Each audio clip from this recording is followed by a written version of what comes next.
Hello everybody, this is Digraj Singh Rajput. Welcome to social school. इस video में हम क्या पढ़ने वाले हैं? इस वीडियो में हम पढ़ेंगे non conventional source of energy के बारे में। Non conventional source of energy. देखिए, पिछले वीडियो में हम लोगों ने आपको कन्वेंशनल सोर्स ऑफ एनर्जी के बारे में बहुत अच्छे से समझाया, जिसमें हमने कोल के बारे में, कोल के साथ साथ पेट्रोलियम, नेचुरल गैस, इलेक्ट्रिसिटी सबके बारे में समझा।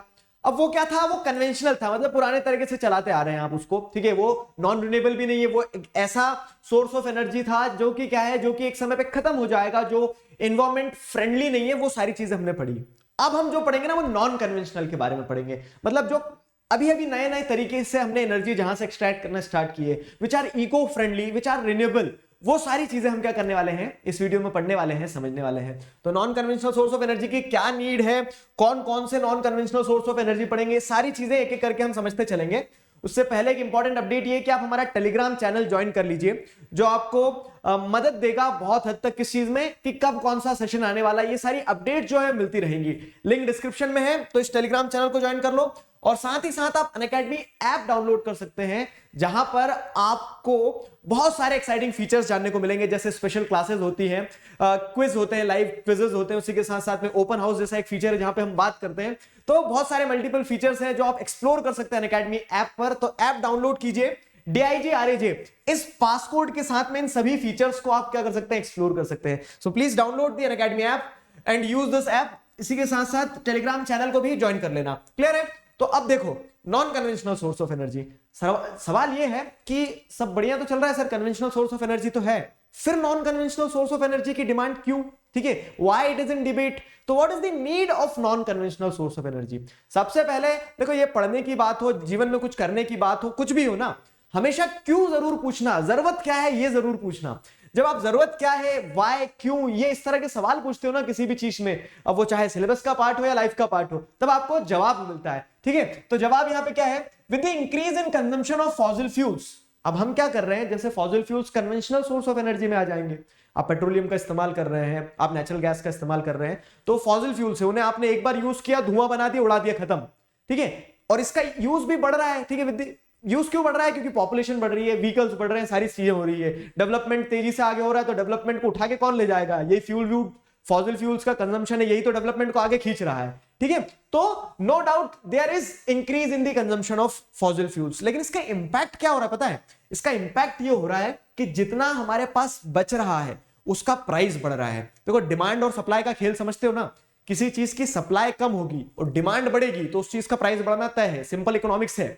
ठीक है, सिंपल इकोनॉमिक्स कैसा है कि मान लीजिए ये फॉसिल फ्यूल्स जो हम इस्तेमाल कर रहे हैं, जिसका इस्तेमाल बढ़ रहा है, तो डिमांड तो बढ़ रही है उसकी, लेकिन वो क्या है, वो लिमिटेड है आपके पास में। ठीक है, तो अब ये दिखती बात है कि जब आप किसी लिमिटेड रिसोर्स को अनलिमिटेड वे से एक्सट्रैक्ट करना स्टार्ट कर दोगे ना, तो there is going to be potential scarcity, potential shortage of that resource. वो आगे जाके एक ना एक दिन कम हो ही जाएगा, और वही हो रहा है। ठीक है, तो पोटेंशियल शॉर्टेजेस जो है वो क्रिएट होगी ही होगी। जब आप क्या करेंगे, जब आप रिसोर्सेज को एक्सट्रैक्ट करेंगे अंधाधुंध तरीके से, तो भविष्य में जाके चीजों की स्कैरसिटी होना, चीजों की शॉर्टेज होना तय है। और जब चीजों की शॉर्टेज होगी तो उसका प्राइस बढ़ना, क्योंकि सप्लाई कम है, डिमांड ज्यादा है, उसका प्राइस बढ़ना भी तय है। समझ में इतनी कहानी?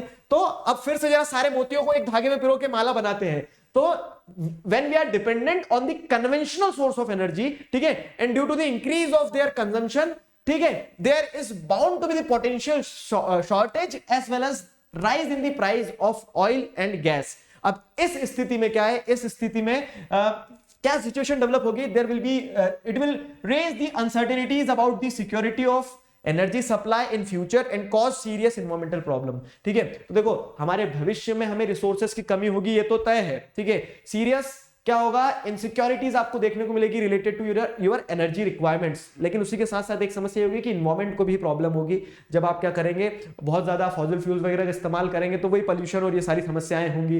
रिसोर्सेज जो है वो डिप्लीट हो जाएंगे, पोल्यूशन वो बढ़ रहा है, रिसोर्सेज का डिप्लीशन, प्राइस का बढ़ना, समस्या ही समस्या। ठीक है, समस्या ही समस्या। इन समस्याओं का समाधान है क्या?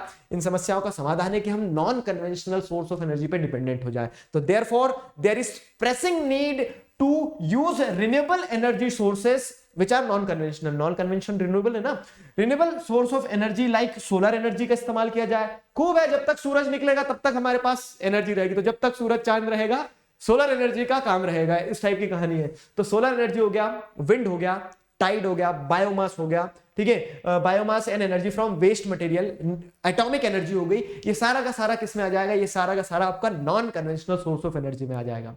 आई मेरी बात समझ में, ठीक है। तो अब एक एक करके सारी non conventional source of energy को पढ़ ले, चलो तो एक एक करके सारे non conventional source of energy को हम कंप्लीट कर लेते हैं। तो India is blessed with abundance of sunlight, solar energy हो गया, वाटर, ठीक है, वाटर तो चलो हमने हाइड्रो इलेक्ट्रिसिटी में कन्वेंशनल सोर्स ऑफ एनर्जी में पढ़ लिया था, ठीक है, विंड एनर्जी हो गया, बायोमास हो गया, it has the largest programmes for the development of these renewable energy resources, ठीक है, इंडिया के पास में लार्जेस्ट प्रोग्राम्स है ताकि क्या हो कि इन एनर्जी रिसोर्सेज का डेवलपमेंट हो सके। तो कौन कौन से, जैसे न्यूक्लियर और एटॉमिक एनर्जी के बारे में हम पढ़ेंगे, सोलर एनर्जी के बारे में पढ़ेंगे, विंड पावर के बारे में पढ़ेंगे। तो हम इन सारे रिसोर्सेज के बारे में, इन सारे एनर्जी रिसोर्सेज के बारे में हम क्या करने वाले हैं, इस पूरे के पूरे वीडियो में पढ़ने वाले हैं। बायोगैस के बारे में, टाइडल एनर्जी के बारे में और जियोथर्मल एनर्जी के बारे में क्या होता है, सब एक एक से समझो। चलो तो सबसे पहले न्यूक्लियर या फिर एटॉमिक एनर्जी की बात करें। अब क्या है, न्यूक्लियर या फिर एटॉमिक एनर्जी, नाम सुनते से लोगों को लगता है बस जंग होने वाली हथियार, ठीक है, नहीं। तो न्यूक्लियर और एटॉमिक एनर्जी जो है, तो न्यूक्लियर और एटॉमिक एनर्जी जो है, तो इसका इस्तेमाल समझना अच्छे से, ठीक है। इसका इस्तेमाल जैसे अगर आप समझोगे अच्छे से, तो it is obtained by altering the structure of atoms. मतलब क्या है कि यहाँ वेपन्स नहीं बनाए जा रहे हैं, यहां न्यूक्लियर या एटॉमिक एनर्जी को सिविलियन पर्पस से इस्तेमाल किया जा रहा है, मतलब एनर्जी प्रोड्यूस करने के लिए इस्तेमाल किया जा रहा है। तो अब जब जैसे आप क्या देखेंगे कि यूरेनियम हो गया, थोरियम हो गया, ठीक, ये ऐसे कह सकते हैं मिनरल्स हैं जिनका एटॉमिक स्ट्रक्चर इस तरह से रहता है कि फिजन या फ्यूजन प्रोसेस जो होती है तो उससे इमेंस एनर्जी जो है रिलीज की जाती है या फिर इमेंस एनर्जी रिलीज होती है। तो अब जब बहुत सारी एनर्जी रिलीज होती है तो उस एनर्जी का इस्तेमाल किया जाता है, वही टरबाइन रोटेट करो, इलेक्ट्रिसिटी बनाओ, ठीक है। तो यहाँ पे न्यूक्लियर और एटॉमिक एनर्जी की जब हम बात करें तो it is obtained by altering the structure of atoms, ठीक है। तो एटम्स के स्ट्रक्चर को अल्टर करके क्या किया जाता है, ये एनर्जी का इस्तेमाल किया जाता है। When such an alteration is made, much energy is released in the form of heat and this is used to generate electric power, ठीक है। अब क्या होता है, जब आप इस तरह से काम करेंगे तो इस तरह से काम करने पे क्या होगा कि मतलब जब आप स्ट्रक्चर्स ऑफ एटम को अल्टर करेंगे, चेंज करेंगे, बताया ना फिजन और फ्यूजन प्रोसेसेस होती है तो उससे एनर्जी रिलीज होती है, ठीक है। When such alteration is made, much energy is released in the form of heat and this is used to generate electric power. Simple है, ठीक। तो अब ये जो प्रोसेस देखिए आपने कि हाँ न्यूक्लियर या एटॉमिक एनर्जी में क्या है, आप एटॉमिक स्ट्रक्चर्स के साथ छेड़छाड़ करके एनर्जी प्रोड्यूस कर रहे हैं, ठीक है। न्यूक्लियर पावर प्लांट्स होते हैं, रिएक्टर्स होते हैं जहां पे रिएक्शन करवाए जाते हैं और एनर्जी प्रोड्यूस की जाती है। तो इसमें रिसोर्सेस क्या लगते हैं, जैसे यूरेनियम एंड थोरियम क्या हो गया, रॉ मटेरियल हो गया। Uranium and thorium which are available in Jharkhand, ठीक है, तो जादू घोड़ा वगैरह जो माइंस है वहां मिल जाएगा। Aravalli ranges of Rajasthan are used for generation of atomic and nuclear power, यहाँ पे अरावली रेंजेस में आपको क्या मिल जाएगा, यूरेनियम थोरियम ये मिल जाएगा। तो फिर उसके बाद मोनाजाइट सैंड्स ऑफ केरला, ठीक है, तो केरला की मोनाजाइट सैंड्स जो है it is rich in thorium, यहां से थोरियम मिल जाता है। और इसी के चलते क्या देखोगे तो इन्हीं रीजन्स के आसपास आपको बहुत सारे न्यूक्लियर पावर प्लांट्स वगैरह देखने को मिल जाएंगे। जब इस चैप्टर का मैप वर्क करेंगे तो वहां पे और प्लॉट करवा दूंगा मैं, ठीक है। तो स्पेसिफिक मैप वर्क जब करेंगे तब चीजें और प्लॉट हो जाएगी, क्लियर हो जाएंगी। तो न्यूक्लियर और एटॉमिक एनर्जी हो गया, रिसोर्सेज हो गए, सारी चीजें हो गई, समझ में आया, ये क्लियर हुआ। तो इस तरह से न्यूक्लियर और एटॉमिक एनर्जी का एक आइडिया दिया आपको कि हाँ एक non conventional source of energy वो हो गया। दूसरा क्या है, सोलर एनर्जी। सोलर एनर्जी की अगर हम बात करें तो अब देखो क्वेश्चन ऐसा भी आ सकता है आपके पीरियोडिक टेस्ट में कि write a short note on solar energy as a non conventional source of energy. तो अब आप क्या लिखेंगे कि इंडिया एक ट्रॉपिकल कंट्री है। ज्योग्राफी ध्यान है छोटी क्लासेस की थोड़ी सी, क्या होता है कि 23 डिग्री नॉर्थ से लगा के 23 डिग्री साउथ तक ये जो पूरा रीजन रहता है ये ट्रॉपिकल रीजन है, ठीक है। ट्रॉपिकल रीजन में क्या रहता है, सोलर इंसुलेशन डायरेक्ट रहती है थ्रू आउट द ईयर, ठीक है। तो थ्रू आउट द ईयर क्या रहता है कि सोलर एनर्जी इतने इतने में तो मतलब रहती ही रहती है, ठीक। अब क्या रहता है, तो चाहे स्ट्रेट हो चाहे स्लैंटिंग हो, लेकिन इतने रीजन में, ट्रॉपिकल रीजन में सोलर एनर्जी रहना ही रहना है। तो ट्रॉपिकल एरिया में सोलर एनर्जी जो है वो अबेंडेंस में रहेगी ही रहेगी, ठीक। तो हम क्या कर सकते हैं, अब इंडिया जो है तो इंडिया लाइज एंटायर, जैसे अगर आप इंडिया की बात करोगे तो इंडिया का एक मेजर पार्ट जो है, इंडिया का एक मेजर पार्ट जो है वो आपको कहां देखने को मिलता है, ट्रॉपिकल रीजन में देखने को मिल जाता है, ठीक है। So it has enormous possibility of tapping solar energy. इसी कारण से पोटेंशियल बहुत है इंडिया में कि हम क्या कर सकते हैं, बहुत सारा सोलर एनर्जी को टैप कर सकते हैं, क्लियर हो गया, ठीक है। Photovoltaic technology converts sunlight directly into electricity. अब फोटोवोल्टिक टेक्नोलॉजी क्या है, तो मतलब हम वो वाले इंजीनियर नहीं है, लेकिन मैं आपको एक आइडिया बता रहा हूं कि जो सोलर इंसुलेशन आ रही है, ठीक है, सोलर रेज आ रही है, उन सोलर रेज को, जैसे आपने सोलर प्लेट देखा होगा ना, तो सोलर प्लेट पे जब वो रेज टकराती है, ठीक है, तो उन रेज को टैप कर लिया जाता है इस फोटोवोल्टिक टेक्नोलॉजी के चलते, और उस एनर्जी को, उस हीट को कन्वर्ट किया जाता है इलेक्ट्रिसिटी में। तो सोलर प्लेट्स आपने देखो, अब तो नॉर्मल हो गया, बहुत जगह आपने देखा होगा कि सोलर प्लेट्स जो है, किसी किसी का घर जो है पूरा का पूरा सोलर पावर ड्रिवन होता है, ठीक है। तो photovoltaic technology converts sunlight directly into electricity. Solar energy is fast becoming popular in rural and remote areas. तो रूरल और रिमोट एरियाज की अगर हम बात करें, ठीक है, ग्रामीण क्षेत्रों में, या फिर ऐसे क्षेत्र जो पहाड़ पे मान लो बहुत ऊपर, अब वहां पूरा का पूरा बिजली का कनेक्शन लेके जाना डिफिकल्ट है, लेकिन एक सोलर सेटअप लेके जाना आसान है। तो रिमोट और रूरल एरियाज में इस तरह से क्या है, सोलर एनर्जी एक पॉपुलर सोर्स ऑफ एनर्जी बनता जा रहा है दिन पे दिन, और वो सही भी है, ठीक है। पूरे इंफ्रास्ट्रक्चर से आप बच जाते हैं, clean safe renewable source of energy का आप इस्तेमाल कर रहे हैं। What are the advantages of solar power plants, ये समझ सकते हो कि सोलर पावर प्लांट्स की अगर हम बात करें तो उसके एडवांटेजेस क्या है, मल्टीपल एडवांटेजेस है, ठीक है, ठीक है। It will minimise the dependence of rural household firewood and dung cakes, ठीक है। तो अब क्या है, जैसे लकड़ी के ऊपर डिपेंड, अब यही एनर्जी जो है, इस एनर्जी से आप क्या कर सकते हो, इंडक्शन, जो गैस का चूल्हा आता है इलेक्ट्रिसिटी से चलने वाला, उसे आप इस्तेमाल कर सकते हो। तो अब क्या है, आपको वो जो मिट्टी के चूल्हे वो नहीं जलाना पड़ेंगे, मतलब आपका लकड़ी पे काउडंग के ऊपर जो काउडंग केक्स जो होते हैं, कंडे जो होते हैं, जिसे कंडा कहा जाता है, उसके ऊपर डिपेंडेंस आपकी कम हो जाएगी। पहली चीज, उसके ऊपर डिपेंडेंस कम हो जाएगी, मतलब आप क्या है, अब आप आसानी से, बहुत आसानी से, अब आप क्या कर सकते हैं, अब आप आसानी से, बहुत आसानी से अपना काम कर सकते हैं, वो भी बिना इस कन्वेंशनल सोर्स ऑफ एनर्जी के इस्तेमाल के, ठीक है। तो ये फायदा है, पहला एक फायदा ये। फिर दूसरा क्या है, it will contribute to environmental conservation and adequate supply of manure in agriculture. अब जब क्या है, अब जब आप काउडंग केक का इस्तेमाल नहीं कर रहे हैं फ्यूल वुड की तरह, तो जो मैन्योर रहेगा, ठीक है, वो जो गोबर बचा हुआ है पूरा, ठीक है, उसका इस्तेमाल किस चीज में किया जाएगा, खाद की तरह इस्तेमाल किया जाएगा खेती में। साथ ही साथ क्या है, पेड़ कम काटे जाएंगे, क्योंकि अब फायरवुड जो है, लकड़ी जो है, लकड़ी नहीं जलाना पड़ रही है आपको, क्योंकि सोलर पावर से आप क्या कर ले रहे हैं, खाना बना ले रहे हैं। तो this will contribute to the environmental conservation and adequate supply of manure in agriculture. आए समझ में? तो ये क्या रहने वाले हैं, ये कुछ एडवांटेजेस रहने वाले हैं। किस चीज के एडवांटेजेस रहने वाले हैं, सोलर पावर प्लांट्स के, सोलर पावर प्लांट्स के एडवांटेजेस हैं। समझ में आई मेरी बात? अब आगे बढ़ते हैं। अगर तो राहुल गांधी नहीं मतलब फोटो देख के एकदम से ऐसा लगा ना, ठीक है। तो ये सोलर पावर प्लांट्स इस तरह से सोलर पैनल वगैरह काम करती है, रूरल और रिमोट एरियाज में इसका इस्तेमाल बढ़ता जा रहा है। विंड पावर, विंड एनर्जी आप सभी लोग जानते हैं, समझते हैं क्या है विंड एनर्जी। तो हवा जब चलती तो हवा से विंड मिल जो होती ना, उसे रोटेट किया जाता। पता है मैं बचपन में क्या सोचता था कि वो जो चक्री है ना, वो चक्री चलती होगी, और चक्री चलने से मतलब चक्री को चलाने के लिए तो वो लगता होगा, मतलब चक्री की तरह से जो ये विंड कह सकते हैं ना, विंड मिल्स होती है, तो इन विंड मिल्स को चलाने के लिए क्या लगता होगा, एनर्जी लगता होगा। तो इससे एनर्जी बन कैसे जाती होगी, मतलब दिमाग है वो तो कहीं भी दौड़ सकता है। फिर समझ में आया, नहीं हवा जो चल रही है, तो हवा क्या कर ले रही है, इन विंडमिल्स को घुमा दे रही है, और विंडमिल्स के घूमने से जो एनर्जी प्रोड्यूस हो रही है उससे इलेक्ट्रिसिटी बनती है, ना कि विंडमिल्स को घुमाने के लिए इलेक्ट्रिसिटी लगती है। ठीक है, तो इस तरह से क्या है, यहाँ पे विंड पावर जो है, विंड पावर काम करता है हमारा। समझ में आया? तो India has largest potential of wind power again, ठीक है। Largest potential of wind power मतलब क्या है, वेस्टर्न घाट, ईस्टर्न घाट में जैसे अगर आप देखोगे तो घाट ऐसे भी नहीं कि हिमालय की तरह बहुत ऊंचे हैं, ठीक है, उनके ऊपर जाया जा सकता है, उनके ऊपर इस तरह से क्या है, विंड मिल्स लगाई जा सकती है, और ये विंड मिल्स जब रोटेट करेगी तो इलेक्ट्रिसिटी जनरेट होगी। ठीक है, again a safe and renewable source of energy. India has largest potential of wind power. The largest wind farm cluster is located in Tamil Nadu from Nagercoil to Madurai. ठीक है, तो ये एक बड़ा क्लस्टर है नागरकोइल टू मदुराई। इसके अलावा भी जैसे आप देखिए कंट्री में और भी जगह आपको क्या मिल जाएंगे, इस तरह के क्लस्टर्स मिल जाएंगे। Apart from this Andhra Pradesh, Karnataka, Gujarat, Kerala, Maharashtra and Lakshadweep have important wind farms. ठीक है, इन्हें विंड फार्म्स कहा जाता है, जैसे सोलर पार्क होते हैं वैसे विंड फार्म्स हो गए। ठीक, फिर उसके बाद क्या है, Nagercoil and Jaisalmer are well known for effective use of wind energy in the country. ठीक है, तो अब नागरकोइल और जैसलमेर। अच्छा, एक चीज मैं आपको और बता दूं, जैसे अभी पीछे रह गया हमारा सोलर एनर्जी, तो लार्जेस्ट सोलर पावर प्लांट जो पुरानी बुक है उसमें माधोपुर लिखा हुआ है। ठीक है, तो अब एनसीईआरटी वैसे ऐसे डिस्प्यूटेड क्वेश्चन पूछती नहीं है, क्योंकि माधोपुर में अब लार्जेस्ट सोलर प्लांट नहीं है या फिर लार्जेस्ट सोलर पार्क नहीं है। ठीक है, कुछ समय पहले तक जैसे दिल्ली में आप देखोगे इंटरनेशनल सोलर अलायंस का हेडक्वार्टर था, वहां लार्जेस्ट सोलर पावर प्लांट था। फिर क्या है, अभी रिसेंटली आप बताना, चलो कमेंट सेक्शन में होमवर्क देता हूं मैं आपको करंट अफेयर से जुड़ा हुआ। अभी रिसेंटली आप जिस देखेंगे राजस्थान में वर्ल्ड का सबसे बड़ा सोलर पार्क जो है वो स्टैब्लिश किया गया।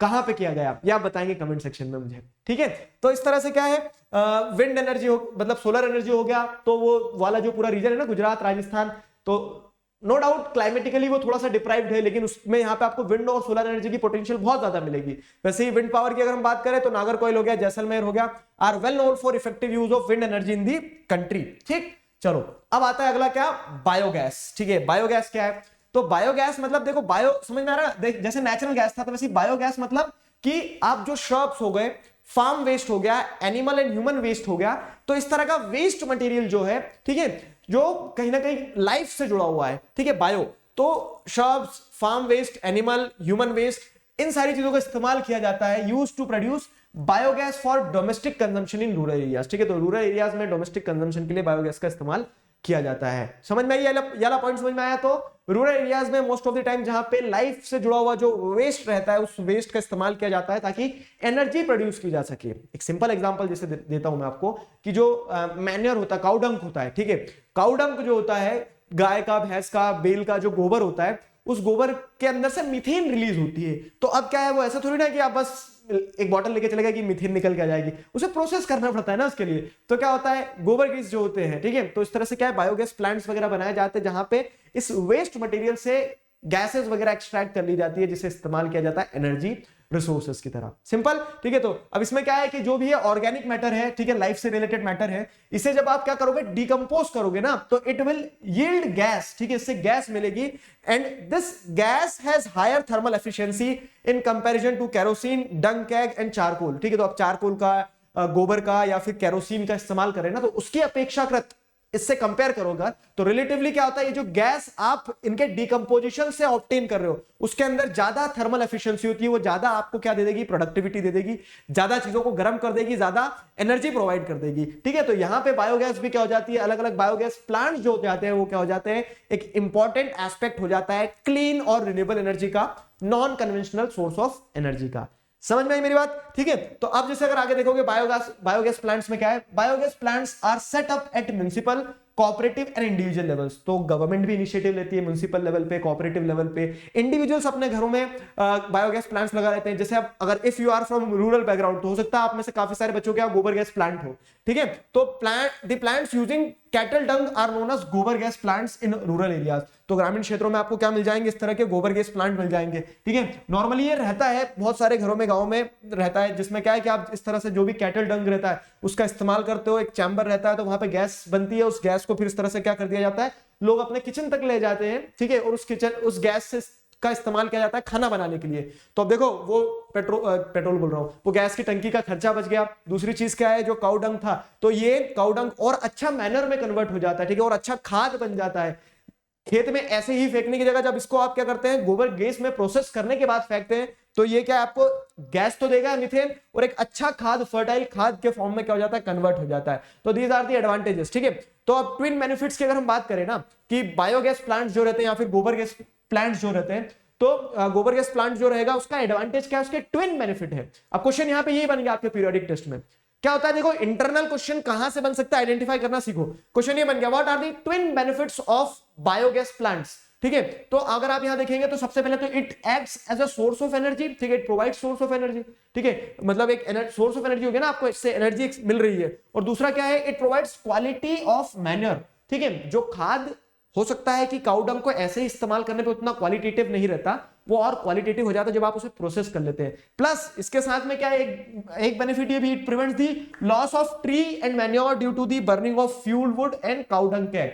और जब आप बायोगैस प्लांट का इस्तेमाल करने लगते हैं, तो जो फ्यूल वुड जला दिए जाते थे घर में चूल्हे पे रोटी बनाने के चक्कर में, ठीक है, तो वो क्या है, उसमें जो लकड़ियां जलाई जाएगी आप उन्हें बचा लिया। आपने क्या कर लिया, जो काऊ डंग कैग बना के आप क्या कर देते, जला देते, उसे पूरा कंडा राख में कन्वर्ट कर देते, तो उस यूजफुल मैन्योर को वेस्ट होने से आपने बचा लिया। ठीक है, so these are the advantages, twin benefits, energy मिल जाती है, दूसरी चीज क्वालिटी ऑफ मैन्योर मिल जाता है, आप पेड़ों को बचा लेते हैं, आप मैन्योर जो है उसे वेस्ट होने से बचा लेते हैं। ठीक है, तो these are the twin benefits of biogas plants. ठीक है, चलो तो देखो क्या क्या देख लिया, न्यूक्लियर पावर प्लांट के बारे में देख लिया, सोलर एनर्जी के बारे में देख लिया, विंड एनर्जी के बारे में देख लिया, बायोगैस प्लांट्स के बारे में देख लिया। अब हम बात करते हैं टाइडल एनर्जी के बारे में। Again one of the most interesting non conventional source of energy and a safe clean fuel. ठीक है, सेफ क्लीन फ्यूल आपको कैसे मिल रहा है, एनर्जी कैसे प्रोड्यूस हो जा रही है, टाइडल एनर्जी, वो समझाता हूं। टाइड्स कितने बच्चों को पता है, टाइड्स पढ़ा होगा, जाना होगा, समझा होगा ना छोटी क्लासेस में। मतलब क्या है? Rhythmic rise and fall in the sea level. ठीक है, सी लेवल मतलब क्या है कि समुद्र में एकदम से पानी बढ़ता है दिन में एक बार, और दिन में एकदम से पानी का लेवल जो सी लेवल जो वो घटता है।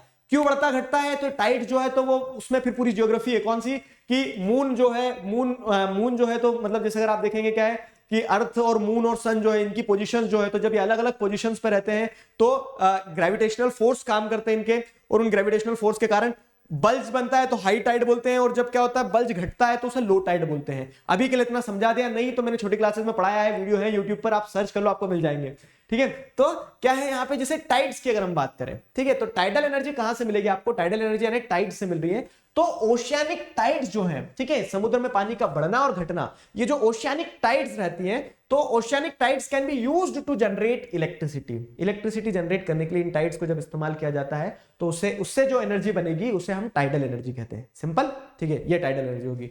How does it works? काम कैसे करती है? ठीक है, हाउ डज इट वर्क्स? तो फ्लड गेट, ठीक है, dams are built across inlets, ठीक है, during high tide water flow into the inlet and gets trapped when the gate is closed. ठीक है, फिर उसके बाद में क्या, after the tide falls outside the flood gate the water retained by the flood gate flows back to the sea via pipe that carries through it power generating turbine. मजा नहीं आया लेकिन, ठीक है, थोड़ा मतलब मुझे क्या है प्रैक्टिकली मैं बता रहा हूं आपको, जो लिखा रहता है वो पढ़ा देने में मजा नहीं आता जब तक अपने तरीके से समझाया ना जाए। तो समझाता हूं, देखो थोड़ा सा इस पहले जीआईएफ को विजुअलाइज करो। क्या हो रहा है ना कि ये पानी बढ़ेगा, अभी देखो पानी का स्तर बढ़ेगा, बढ़ो, ठीक है, बढ़ा, तो इसे क्या कहेंगे? हाई टाइड कहेंगे। तो जब समुद्र में ऐसा पानी बढ़ता है ना, तो आपने क्या करके रखा है कि एक ऐसा बैरियर डैम टाइप बना के रखा है। तो जब पानी बढ़ेगा तो भी पानी यहीं से फ्लो होकर अंदर जाएगा, पानी यहां से फ्लो होकर जाएगा, तो टरबाइन घूमी। ठीक है, अब आप क्या करते हैं, लो टाइड तो आ जाएगी, लेकिन जो पानी इधर घुसा था उसे रोक के रखा था, और जब लो टाइड रहेगी तो पानी को वापस छोड़ देते हो। ठीक है, पानी को वापस छोड़ देते हो। जैसे फॉर एग्जांपल कि अब ये हाई टाइड से इधर जाएगा, पानी को वापस छोड़ दिया, अब पानी जब छोड़ोगे तब टरबाइन फिर घूमेगी, और टरबाइन का घूमना मतलब क्या है कि आपने इलेक्ट्रिसिटी प्रोड्यूस कर ली, इलेक्ट्रिसिटी प्रोड्यूस कर ली। ठीक, तो इसको और सिंपल तरीके से अगर मैं आपको समझाऊं, टाइडल एनर्जी में बच्चों को कंफ्यूजन रहता है, ठीक है, और ये मेरा फेवरेट पार्ट हो जाता है समझाना। ठीक है, देखो मैं बताता हूं क्या रहता है। जो इनलेट एरिया रहता है, ठीक है, इनलेट एरिया मतलब कुछ इस तरह के जो एरिया रहते हैं ना, कि ये जमीन है मान लो, ठीक है, ये जमीन है पूरी आपकी, मतलब ये जमीन है, यहाँ लोग खड़े हैं, ठीक है, यहाँ पे जानवर घूम रहे हैं। ठीक, अब क्या होता है कि इस तरह के जो इनलेट एरिया रहते हैं, और यहाँ पानी है, लो कलर मिल जाता तो कितनी अच्छी बात रहती, ये ब्लू कलर, ये यहाँ पानी है, ठीक है, ये पानी है, ये समुद्र है पूरा। अब हाई टाइड होगी, जब एकदम से पानी बढ़ेगा तो ये इनलेट एरिया जो रहते हैं इनमें पानी घुसेगा। ठीक है, इनमें जब पानी घुसेगा, पानी एंटर करेगा, तो इनमें जब पानी एंटर करेगा तो उस समय पे क्या होगा, जब पानी अंदर की तरफ एंटर करेगा तो आप यहां पे क्या करेंगे, डैम या फिर गेट्स जो है ऐसे बैरियर क्रिएट करके रखेंगे। ठीक है, इन गेट्स में ही क्या रहता है, इस तरह के कुछ गेट्स रहते हैं, ऐसे गेट्स रहते हैं कि गेट में यहाँ पे टरबाइन लगे रहते हैं। ठीक है, ये ऐसे टरबाइन लगे रहते हैं, टरबाइन क्या करेंगे, गोल गोल घूमेंगे जब पानी इनमें से निकल के जाएगा तो। ठीक है, तो ये गेट्स के अंदर से ऐसे जब पानी निकल के जाएगा उधर, तो टरबाइन घूमेंगे, टरबाइन के घूमने से क्या होगा, वही इलेक्ट्रिसिटी जनरेट होगी। ठीक है, तो जब हाई टाइड रहेगी तो पानी इधर अंदर की तरफ गया, पानी अंदर की तरफ गया, आपने यहाँ पानी स्टोर कर लिया, और पानी जब अंदर आया तो उसने टरबाइन घुमा दिए। अब लो टाइड में क्या होगा, पानी तो रिट्रीट कर जाएगा, लो टाइड में पानी यहां से रिट्रीट कर गया, मान लो लो टाइड में पानी यहां से रिट्रीट कर गया, मतलब पानी आपने पहले अंदर स्टोर कर लिया था पानी, लो टाइड में पानी ये वाला पूरा रिट्रीट कर गया, सॉरी, ठीक है, ये वाला पानी लो टाइड में पूरा का पूरा रिट्रीट कर गया, पानी इधर निकल आया बाहर। ठीक, अब क्या होगा, अब यहां जो पानी आपने स्टोर करके रखा था, तो लो टाइड में ये पानी भी बोलेगा मैं बाहर जाऊं, लेकिन आपने गेट बंद कर दिया था। ठीक है, तो वो गेट बंद करने के पानी कर देने के कारण पानी पीछे रुक गया था ना, अब उस पानी को आप धीरे धीरे रिलीज करोगे। गेट बंद है, पानी रिलीज कर रहे हो, गेट बंद है, पानी रिलीज कर रहे हो, तो ये रोटेट करेंगे नहीं करेंगे, ये रोटेट करेंगे। तो लो टाइड में वो अंदर जो पानी आपने स्टोर करा था इनलेट के अंदर, उसको भी आपने रिलीज कर दिया, तो टरबाइन फिर रोटेट कर गई। ठीक है, अब यहाँ का भी पानी क्या हो गया, खत्म हो गया, और आपने गेट खोल दिए, पानी खत्म हो गया, आपने गेट खोल दिए, पानी खत्म हो गया, आपने गेट खोल दिए। अब क्या होगा, अब जब वापस से हाई टाइड आएगी, तो वापस से हाई टाइड आएगा तो पानी यहाँ पे फिर भरेगा, और फिर पानी जब एक बार भरेगा तब आपने क्या करा, टरबाइन, तब यहाँ टरबाइन रोटेट हो गई थी, और फिर गेट लगा दोगे अब आप। ठीक है, आपने फिर गेट लगा दिया, तो अब क्या होगा कि ये पानी अंदर वापस स्टोर हो गया, और फिर लो टाइड में वो अंदर वाला पानी रिलीज कर दोगे। तो इस तरह से खेलते हैं, ठीक है, पानी अंदर जाना, पानी फिर बाहर निकालना, इस तरह से जब गेम प्ले होता है तो उसमें क्या होता है, उसमें आप टरबाइन रोटेट कर देते हो, टरबाइन रोटेट करने से एनर्जी जनरेट हो जाती है। ठीक है, तो हाई टाइड और लो टाइड का इस तरह से कुछ काम चलता है। ठीक है, हाई टाइड और लो टाइड से जो ओशियानिक टाइड्स जो होती है उनकी मदद से आप टरबाइन को रोटेट करके एनर्जी जनरेट करते हो। ठीक है, और इस तरह की एनर्जी जब जनरेट की जाती है तो इसे क्या कहा जाता है, इसे कहा जाता है टाइडल एनर्जी। ये यहां पे लिखा हुआ है, flood flood gate dams are built across inlets, inlets के वहां पे डैम बना दिए जाते हैं। During high tide water flows into the inlet and gets trapped when the gate is closed, ठीक है, गेट क्लोज करके आपने ट्रैप कर लिया पानी को। After the tide falls outside the flood gate, ठीक है, the water retained by the flood gate flows back, वापस पानी को छोड़ देते हैं via pipe that carries through the power generating turbines, ठीक है, और उसमें पावर जनरेटिंग टर्बाइन लगी रहती है। सिंपल, आ गया समझ में? तो ये क्या है, ये आपकी टाइडल एनर्जी हो गई, ठीक है। अब reasons for generating tidal energy, खुद दिमाग लगाओ। तो इनलेट जहां पे होंगे, जहां पे डैम ऐसे गेट बनाना आसान होगा, वहीं क्या करेंगे, वहीं मैक्सिमम आप क्या करेंगे, वहीं आप मैक्सिमम टाइडल एनर्जी जनरेट कर पाएंगे। तो ऐसे जो इनलेट्स है हमारी कंट्री में, ठीक है, तो गल्फ ऑफ खंबत हो गया, गल्फ ऑफ कच्छ हो गया गुजरात में वेस्टर्न कोस्ट पे, फिर उसके बाद क्या है, गंगेटिक डेल्टा जो हो गया, यहाँ पे गंगेटिक डेल्टा जो हो गया, ठीक है। और अधिकतर जैसे आप देखेंगे स्कैंडिनेवियन कंट्रीज, तो जितना डिनंडेटेड कोस्ट लाइन होगा, जितना ऐसा मतलब डीप कट्स होंगे कोस्ट लाइन में, वहां पे उतना अच्छा रहेगा इस तरह के बैरियर्स क्रिएट करना, टाइडल एनर्जी जनरेट करना, ठीक है। तो Gangetic delta in Sundarban region of West Bengal provides ideal condition for utilizing tidal energy. समझ में ना, टाइडल एनर्जी को यूटिलाइज करने के लिए आइडियल कंडीशन क्या रहेगी कि इस तरह के इनलेट्स हो, जितने ज्यादा इनलेट्स होंगे उतना आसान रहेगा आपका हाई टाइड और लो टाइड के साथ खेलना।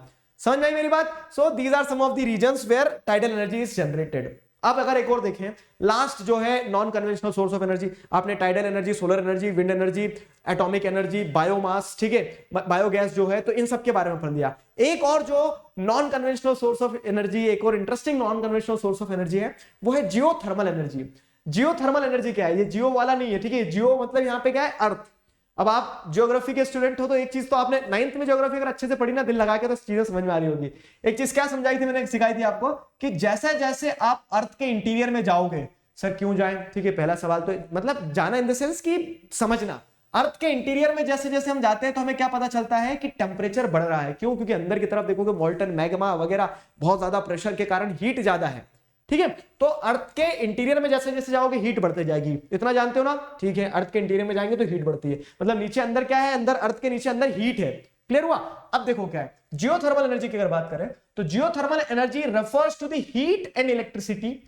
Geothermal energy refers to the heat and electricity produced by using the heat from the interior of the earth, ठीक है। तो जियोथर्मल मतलब अर्थ के अंदर से जो गर्मी है, उस गर्मी का इस्तेमाल करके आप एनर्जी बना रहे हैं, वो जियोथर्मल एनर्जी हो गई, ठीक है। तो geothermal energy refers to the heat and electricity produced by using the heat from the interior of the अर्थ।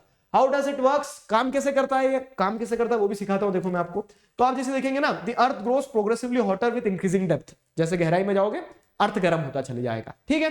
अब क्या होगा, where the geothermal gradient is high, high temperature are found at shallow depth. अब क्या होगा कि मान लो कि जहां पे जियोथर्मल ग्रेडियंट ज्यादा है, मतलब जहां गर्मी ज्यादा है थोड़ी, जहां ज्यादा गर्मी होगी तो वहां पे क्या हो जाएगा, आपको गर्म अर्थ शैलो डेप्थ पे देखने को मिल जाएगा। मतलब ज्यादा गहरा, नॉर्मली क्या हो रहा है कि जैसे हम बोलते हैं ना, कभी कभी किसी को प्रयास ज्यादा करने पड़ जाते हैं, कभी किसी को कम प्रयास में ही सफलता मिल जाती है, लेकिन सफलता प्रयास करने से मिलती है। तो वैसे ही कभी कभी क्या होता है कि बहुत ज्यादा डेप्थ में जाना पड़ेगा जब आपको जियोथर्मल ग्रेडियंट हाई देखने को मिलेगा, और कहीं कहीं शैलो डेप्थ पे, मतलब ज्यादा गहराई में नहीं जाना, ऊपर ही आपको क्या मिल जाएगा, वहां पे जियोथर्मल ग्रेडियंट हाई देखने को मिल जाएगा। तो अब वहां क्या हो रहा है कि वहां का जो ग्राउंड वाटर है वो गर्म हो जाएगा, वहां पे आप जैसे देखेंगे तो पानी जो है, या फिर कह सकते हैं कि वहां का पूरा पूरा रीजन जो है वो गर्म रहेगा, ठीक है। जियोथर्मल एनर्जी, जियोथर्मल ग्रेडियंट वहां पे हाई है। अब जब वो पूरा का पूरा रीजन गर्म है यहाँ, तो उस गर्म रीजन में क्या होगा कि वहां का पानी जो है उबलेगा, पानी उबल उबाल के क्या हो जाएगा, स्टीम में कन्वर्ट हो जाएगा। और वो स्टीम क्या होगा कि जहां क्रैक्स वगैरह मिल जाएगी तो उन क्रैक्स से स्टीम्स बाहर निकलना स्टार्ट कर देगी। अब स्टीम से हीट है, एनर्जी है, उस एनर्जी को इस्तेमाल किया जा सकता है टर्बाइंस को रोटेट करने के लिए, ठीक है। तो वही चीज हो रही है यहाँ पे। तो where the geothermal gradient is high, high temperature are found at shallow depths. Clear हुआ? Ground water in such area absorbs heat from rock and become hot, ठीक है। तो अब क्या हो रहा है, तो यहां का जो ग्राउंड वाटर रहता है वो हीट को एब्जॉर्ब करके गर्म हो जाता है, उबल जाता है, ठीक है। उबलने के बाद में it is so hot that when it rises to earth surface it turns into the stream, ठीक है। तो अब क्या हो रहा है कि वो स्टीम में कन्वर्ट हो जाता है। वो पानी जो है गर्मी सहते सहते, अब दिखती बात है, पानी को आप गर्म करोगे तो वो क्या होगा, पहले शांत रहेगा, उबलेगा, उबल के स्टीम में कन्वर्ट होगा ही होगा। वही हो रहा है कि वो ग्राउंड वाटर इतनी गर्मी सहता है कि वो स्टीम में कन्वर्ट हो जाता है, और यही स्टीम जो रहती है, this steam is used to drive turbines and generate electricity. और यही स्टीम का इस्तेमाल किया जाता है कि टर्बाइन वगैरह को रोटेट कर ले, इलेक्ट्रिसिटी को जनरेट कर ले, ठीक है, स्टीम्स वगैरह को जनरेट कर ले। तो this steam is used to drive turbines and generate electricity. समझ में आई मेरी बात? ठीक है, क्लियर हुआ? तो ये क्या था, ये जियोथर्मल एनर्जी का पूरा एक मैंने आपको क्या बताया, रोड मैप बताया कि जियोथर्मल एनर्जी काम कैसे करती है। ठीक है, जियोथर्मल एनर्जी काम कैसे करती है, समझ में आया how it works. Geothermal energy क्या है, तो अगर जैसे हम देखें तो there are several hundred hot springs in India. इस तरह के स्टीम्स जो हैं, हॉट स्प्रिंग्स जो इंडिया में बहुत सारे हैं, which could be used to generate electricity. ठीक है, अब आप में से कोई अगर हिमाचल प्रदेश घूम के आया है, ठीक है, आप में से कोई अगर लद्दाख से है, हिमाचल प्रदेश से है, तो आप मुझे बताना मुझे। ठीक है, तो 2 एक्सपेरिमेंटल प्रोजेक्ट्स क्या है, पार्वती वैली नियर मणिकरण इन हिमाचल प्रदेश। ठीक है, पार्वती वैली मणिकरण यहाँ पे मैं गया तो नहीं हूं, लेकिन कुछ फ्रेंड्स गए, उन लोगों ने बताया कि वो दिखता है अलग ही, पानी उबल रहा है, गर्म स्टीम्स निकल रही है। ठीक है, I would love to visit here. Clear, तो यहाँ पे आपको क्या है, जियोथर्मल एनर्जी 2 एक्सपेरिमेंटल प्रोजेक्ट कहां मिल जाएंगे, पार्वती वैली नियर मणिकरण, ठीक है, in Himachal Pradesh, and Puga Valley Ladakh, Ladakh में पुगा वैली के वहां पे आपको और इस तरह का एक एक्सपेरिमेंटल प्रोजेक्ट देखने को मिल जाएगा। ठीक है, तो ये भी क्या है, एक non conventional renewable clean safe source of energy है। तो यहां पे हमारे non conventional source of energy जो थे, जितने भी थे, सारे कंप्लीट हुए। अब देखो क्या है, कन्वेंशनल सोर्स ऑफ एनर्जी हो गया, non conventional source of energy हो गया, मिनरल्स हो गए, मतलब चैप्टर जो है minerals and energy resources, minerals complete, energy resources complete. अब नेक्स्ट वीडियो जो है आपका, लास्ट वीडियो जो है चैप्टर का, उसमें हम क्या पढ़ेंगे, उसमें हम कंजर्वेशन के बारे में पढ़ लेंगे कि कंजर्वेशन क्यों जरूरी है मिनरल्स का। ठीक है, तो मिनरल्स का कंजर्वेशन क्यों जरूरी है हम लास्ट वीडियो में पढ़ेंगे, समझेंगे। अभी के लिए साइन ऑफ करते हैं। Together we can, we will. Thank you very much.